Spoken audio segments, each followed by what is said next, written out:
वापस लिया जा सकता है, तभी जान बचेगी। किसान इन तीनों खेती कानूनों को मौत का वारंट कह रहे हैं, इसलिए संशोधन नहीं, इसको वापस लो। वापस तो ले लिए, आज बिल आ जाएगा संसद में, लेकिन इस समय के दौरान 750 के लगभग किसानों की जान जा चुकी है। उसके लिए कौन जिम्मेदार है? संसद में उन 750 किसानों को श्रद्धांजलि देनी चाहिए, उनके परिवारों को उचित मुआवजा मिलना चाहिए, एमएसपी कानून की गारंटी का बिल भी आना चाहिए।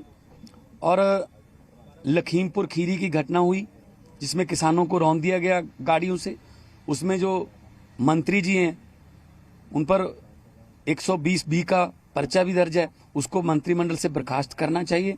और बीजेपी के नेताओं ने मवाली, गुंडे, देशद्रोही, पता नहीं क्या क्या नाप शनाप बोला, उन सबसो की तरफ से प्रधानमंत्री को माफी भी मांगनी चाहिए। आप जो बातें कर रहे हैं उन बातों को लेकर किसान नेता राकेश टिकैत ने बीते दिन एक बयान दिया कि 26 जनवरी ज़्यादा दूर नहीं है, अगर हमारी मांगे नहीं मानी जाती है तो फिर हम दिल्ली कूच करेंगे। देखिए, वक्त वक्त की बात होती है, समय बहुत बलवान होता है।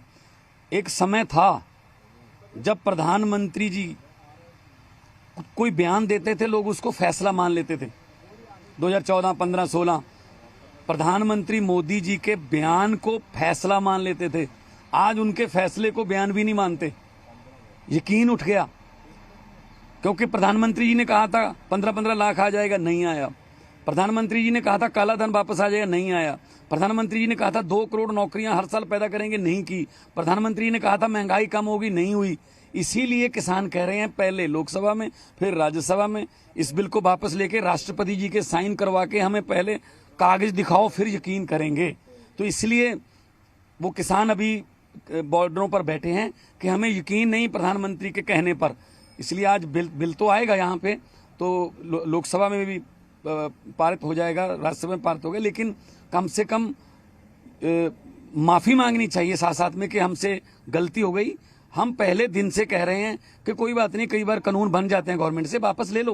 बिल वापसी के बाद सबसे बड़ा मुद्दा पूरे विपक्षी दलों की ये है कि एमएसपी पे कानून की गारंटी हो। आप लोगों की तरफ से कैसे मांग रखी जाएगी? बिल्कुल एमएसपी होनी चाहिए ना। अगर मुझे यही नहीं पता कि मेरी फसल बिकेगी या नहीं बिकेगी, मैं क्यों उगाऊंगा उस फसल को?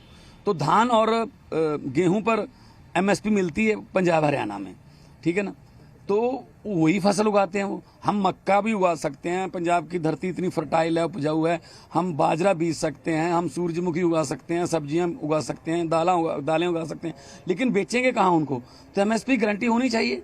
इन मुद्दों को लेकर विपक्ष एकजुट दिख रहा है, लेकिन कांग्रेस ने आज विपक्षी दलों की मीटिंग बुलाई, आम आदमी पार्टी उसमें शामिल नहीं हो रही है। नहीं, हम तो